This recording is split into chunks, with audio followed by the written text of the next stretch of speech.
Thank you very much, Gert, for this example of national and international collaboration on these topics.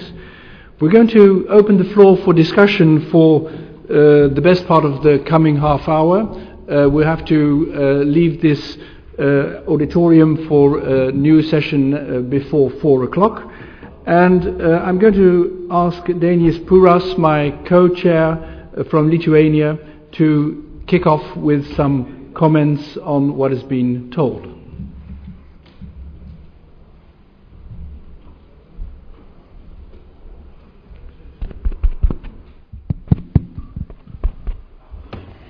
First of all, I want to thank the Dutch team for very good presentations, and I like them because they, first of all, they cover all spectrum of problems related to substance abuse, including both clinical issues and public health issues, and they were thought-provoking. And let me tell some words what I was thinking when listening to presentations. This topic is especially relevant to the region I come from, which is called sometimes Eastern or Central Eastern Europe, and we have been in Baltic countries. We have had the best indicators in one union. Now we have worst indicators staying in another union. I mean, in European Union, our indicators in mental health and suicide and bullying and other things are very high. Prevalence of all this phenomena is very high, including alcohol consumption, and it is good that we are starting to analyze how deep are the roots of this vicious circle, this societal transition, deep societal stress, where alcohol is playing very important and very negative role, both as causes, as a consequence of all these epidemics, I should say, of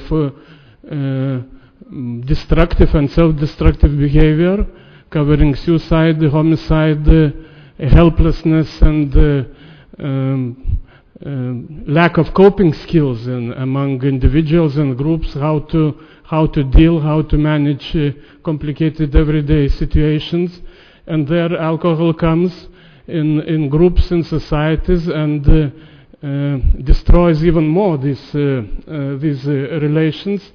And I should say it is like a test for all of us, including individuals, communities, and professional groups, and governments, how to deal, because we know from many stories from around this issue that good intentions were leading to very false solutions. And until now, political decisions very often have nothing to do, or almost nothing to do, with what research is telling about what would be best to manage in the field of substance abuse. In all countries, I think, but especially in Eastern Europe, there is this very cynical discrepancy between how important is alcohol problems and how governments ignore alcohol and only declare the war against drugs, which of course is a problem, but not so big as alcohol. But this war on drugs usually causes more problems than it solves problems. But politically it is very important before every election to declare the war against drugs and to tell that, for example, the tests, all children will be tested against their will in the schools if they use drugs, and parents are very happy about this idea. So it is clear that this is electoral campaign usually starts from such things, and when use of alcohol is usually silently stimulated by different decisions, mainly for, I think, historical reasons in Eastern Europe. And when we come to clinical services, one of problems which I think is important to all of us is that people with alcohol problems and drug problems are often like second thought patients. And some surveys, some research in my part of Europe revealed that from one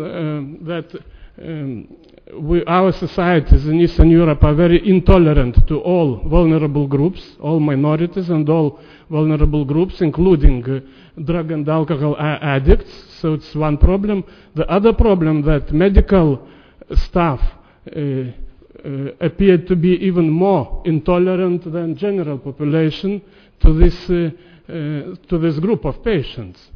I think it means some subconscious, unconscious feeling that these people should blame themselves for these problems, and we shall better treat those who have real illnesses, so to say.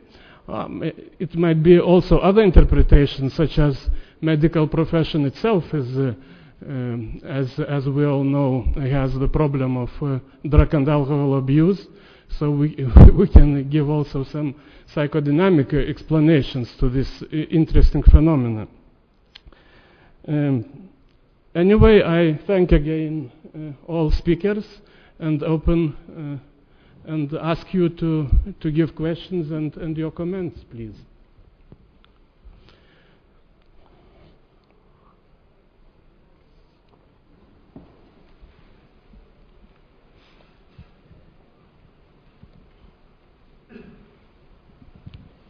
I'm Gunilla Tandon, Sweden.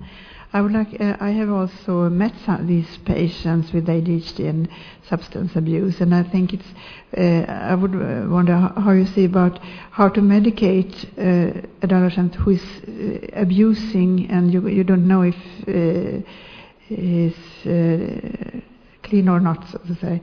What's your opinion about that?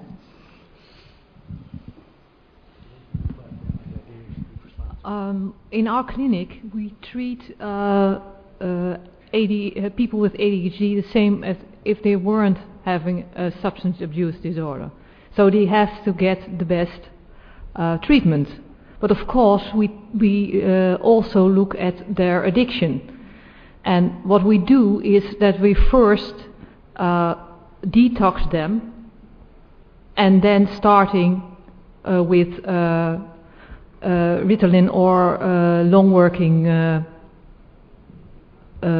medication like Concerta or atomoxetine. Now, maybe I can add something to your answer. In our project, as I told you, we were very worried about safety issues. That is why we started on an inpatient treatment basis first. But also these patients went for the weekend out of the clinic. And in the first phase of our project, we observed, as we heard from both patients and from the doctors who prescribed the medicines, that in many occasions patients did experiment with some sort of misuse of the medicine, but this was in most cases only once, while our test run for more than 5 months, and some sort of at that point the addiction comes at stake, and they have to try at least once. But after that there were in most of the cases no problems. When we started with going to the outpatient setting for treatment, this of course was worrying for how would this go with outpatient patients, and we gave very much attention to what we call the patient-doctor relation. There has to be some sort of trust in what we how we deal with each other, this must be trustworthy. And if the doctor has the feeling there is something going on, he has to talk about it with his patient.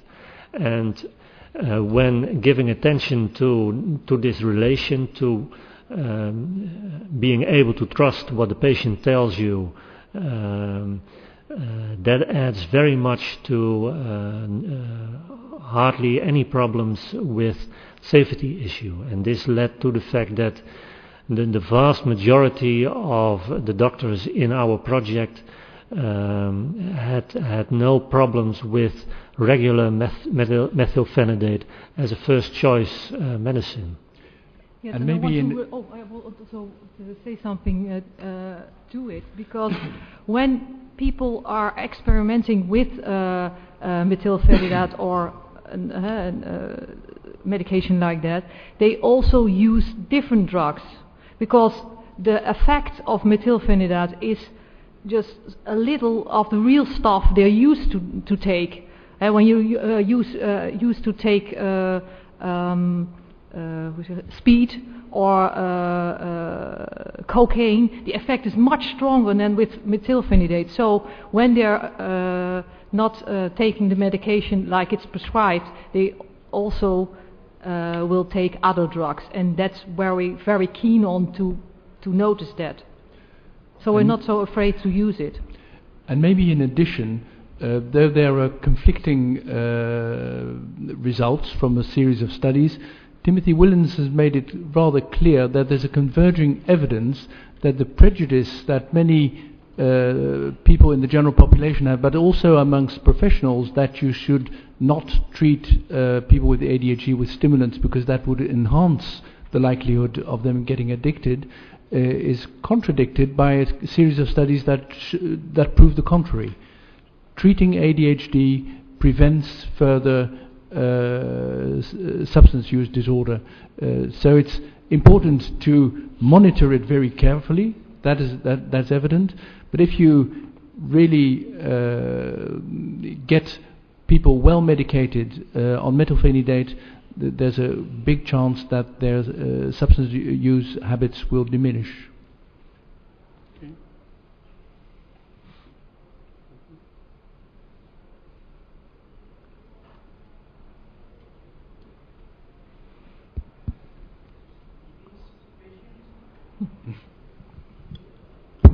With these patients, what are the advantage and disadvantage of methylphenidate stimulant and non-stimulant medication like atomoxetine now? Well, the question is, are there advantages of atomoxetine above stimulants in ADHD patients with substance abuse disorder? The problem is in our country, I don't know how it's in other countries, but in our country, atomoxetine is very expensive. The people have to pay it for themselves, and in our group of addicts, they don't have the money to spend it on their medication. So we don't have a lot of experience with atomoxetine in our group. But I think it's important to do research on this to prove if it would be the right medication for our patients.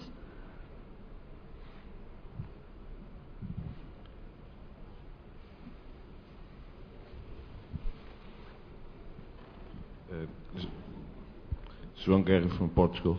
I want to put a question about the issue of early alcohol consumption in adolescents, and what do you think should be the practical work of a child psychiatrist with 11-year-old or 12-year-old with that kind of problem, and what do you think about public health issues and policies that the government should put in practice? Yes, well, when you consider what's being done now, it's evident that prevention campaigns have a paradoxal effect. There is, for instance, in the Netherlands, there is a ghastly poster showing a drunk girl laying on a bed. Maybe she's been abused, something like that. And when you see it, it's very repulsive, but in 14-year-old girls, it's a sign that she really went for it and she dared to do things that other ones didn't. So these prevention campaigns do not work. So the types of studies that have not been evaluated completely now, but are focusing more on the issue of parent control. And there are 2 different projects I'm aware of in our country where parents, where the children are taken to the police station if they are found drunk in the public sector, and the parents are invited to come and fetch their children and are involved in a multi-system family therapy activity.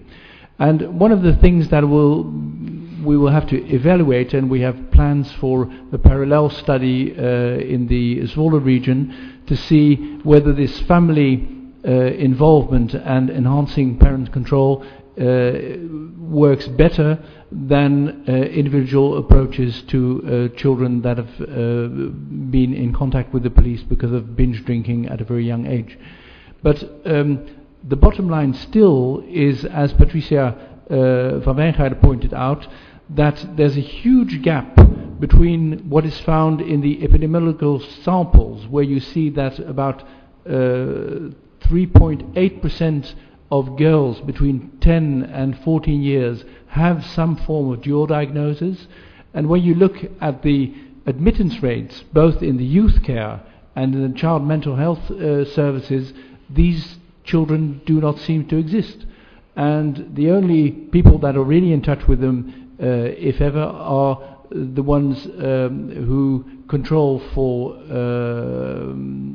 missing classes and the social workers at school. So there's a prevention campaign that has to be done here, not aimed especially at those children, but aimed at the people that do not recognize these problems. And here again, that's the vulnerability of girls. If you have internalizing problems, if you're taking mum's sleeping pills, you're a nuisance to nobody. Whereas the boys at that age are a huge nuisance to society and are taken into account. So that's what I could answer. I just want to add that in some countries which I'm coming from, there is a very hot debate, political debate about how to prevent problems like alcohol, drug abuse, and I think that it will always stay as a debate, because besides what is told by research, as I understand, these problems very much are depending on system of values, and there will also always be dilemmas how to solve such problem in the society and among politicians. My view is more that we should more focus on broad preventive programs to increase support, to increase protective factors among parents and children, and to increase resilience, instead of narrow programs against drugs, against alcohol, against suicide, against delinquency, because they tend to be not very effective, as you told, like giving lectures about how harmful drugs are. This is not not the best way to invest. Shall we wrap up? Shall we finish? Yes? More Well, questions? 1 or 2 questions, and then we'll leave the... Yep. I'm Mrs. Hayes, originally from Finland, now working in Switzerland. I was wondering about your groups of children with ADHD, whether the bipolar children were included in those groups, or did you exclude them? Because I think there might be a problem treating those children with methylphenidate instead of a mood stabilizer, because those children, as we also know, are at very high risk of having a relapse without treatment of the underlying disorder, other disorder. Yes, well, we didn't do any studies on ADHD with comorbid bipolar disorder, as in Europe we have a slightly different vision, but one can rely on Timothy Willens, being from the Harvard group, that they really sorted it out, and there were no comorbid bipolar disorders in the groups of ADHD children at risk for drug abuse.